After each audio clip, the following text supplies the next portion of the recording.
A gente já viu que essa semana a gente está aprendendo um pouquinho o que os 12 espiões fizeram quando entraram na terra de Israel. E um versículo da Torá tem uma peculiaridade na linguagem que chama a atenção do Zohar. Porque o versículo começa falando no plural, depois passa para o singular. E o Zohar vai usar isso como fonte de ensinamento para a nossa lição de hoje. Eu sou Yair Alon e esse é o Zohar Diário.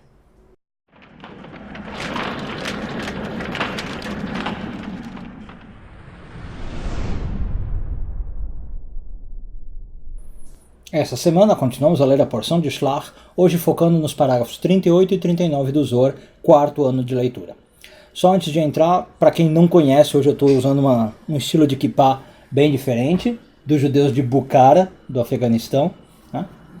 E é uma kippah que eu gosto muito, não uso muito, mas eu gosto bastante. E hoje vocês estão conhecendo então esse novo estilo aqui de kippah. Bom, como eu falei, o que a gente está vendo? Desarrumou todo o cabelo aqui, tá. Nunca foi muito arrumado mesmo, né? Então tá bom. O que a gente está vendo? Que os espiões entram na terra, e aí tem um versículo da Torá, que está em Números 13, 22, que diz o seguinte: eles subiram pelo Negev e entrou em Hebron. Então, como eu falei, começa falando no plural, eles subiram pelo Negev, que é um deserto no sul de Israel, e entrou em Hebron no singular. E o Zohar pergunta o que aconteceu aqui.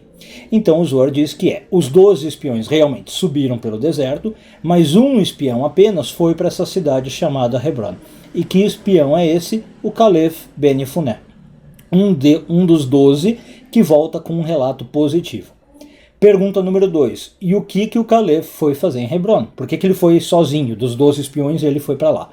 A gente sabe que em Hebron, está inclusive até hoje em Israel, quem quiser visitar, está a tumba dos patriarcas, né? Aquela caverna de Marpelá, em hebraico Me'arat Marpelá.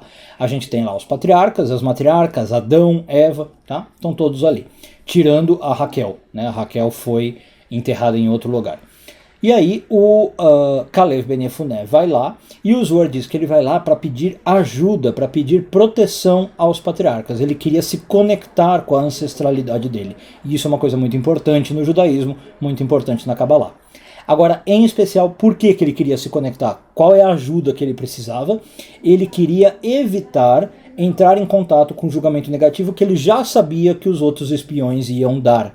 Ele teve ali um momento de profecia, de inspiração divina, ele sabia que ia ter uma coisa de falar mentiras, falsidades, ele não queria entrar naquilo.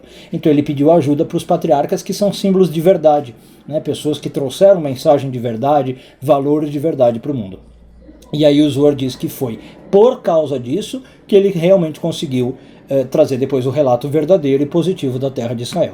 Qual é a lição bacana que eu acho que a gente pode tirar daqui?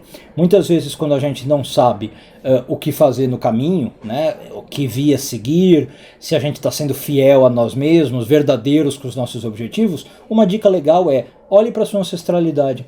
Quais são os valores que vieram da sua família, dos seus pais, mães, avós, patriarcas, matriarcas, né? Qual é a sua ascendência? O pessoal que veio antes de você é descendente de que valores, de que ideias? E isso muitas vezes já é o suficiente para te colocar na senda da verdade.